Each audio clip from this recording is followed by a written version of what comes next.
আমি সরকারকে তথাকথিত গর্ব অবমাননার দায়ে গ্রেপ্তার করা হয়েছে। আপনারা জানেন, প্রাইমারি স্কুল থেকে সঙ্গীতের শিক্ষক নিয়োগ এবং শরীরচর্চা শিক্ষক নিয়োগ বাতিল করা হয়েছে।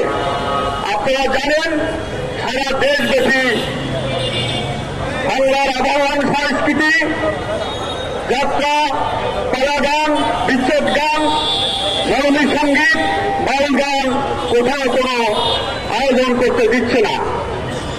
এগুলো আপনারা জানেন, কিন্তু কারা দিচ্ছে না? কাদের এত ক্ষমতা? রাষ্ট্র ক্ষমতায় কে আছেন? আমাদের সেই 24-এর রক্তাক্ত জুলাইয়ের অভ্যুত্থানের মধ্যে দিয়ে আমরা একটি সরকার গঠন করেছি।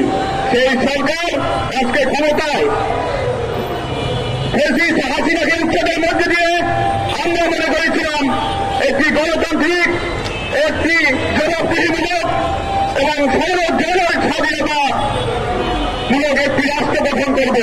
আজকে আমরা দেখতে পাচ্ছি ফেসিস্ট হাসিনার পরিবর্তে 90 ফেসিস্ট মাথা চারা উঠে দিয়ে উঠেছে। এই 90 ফেসিস্টের অতীত কর্মকাণ্ড আমরা জানি।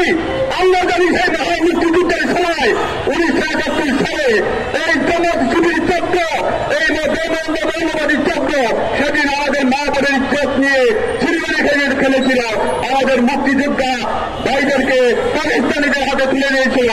আজকে এই সরকার তাদেরকে লালন পালন করছেন, তাদেরকে আস্কারা দিচ্ছেন। খারাপ সাংস্কৃতিক উপদেষ্টা উনি বসে আছেন, সাংস্কৃতিক কর্মকাণ্ড ব্যাহত হচ্ছে, আঘাত হচ্ছে, এমন হচ্ছে নাই। আমরা মনে করি এগুলো সব ষড়যন্ত্র। মার্কিন সাম্রাজ্যবাদকে এদেশের জাতীয় সম্পদ তুলে দেওয়ার ষড়যন্ত্রের অংশ মাত্র। আমাদেরকে এই সব কাজে ব্যস্ত রেখে ওনারা বন্দর দিয়ে দিচ্ছেন মার্কিন সাম্রাজ্যবাদের মেজপুষ্ট কোম্পানিগুলোকে। ওনারা করিডোর দিয়ে পয়সা করছেন। বাংলার মাটিতে সব হবে না।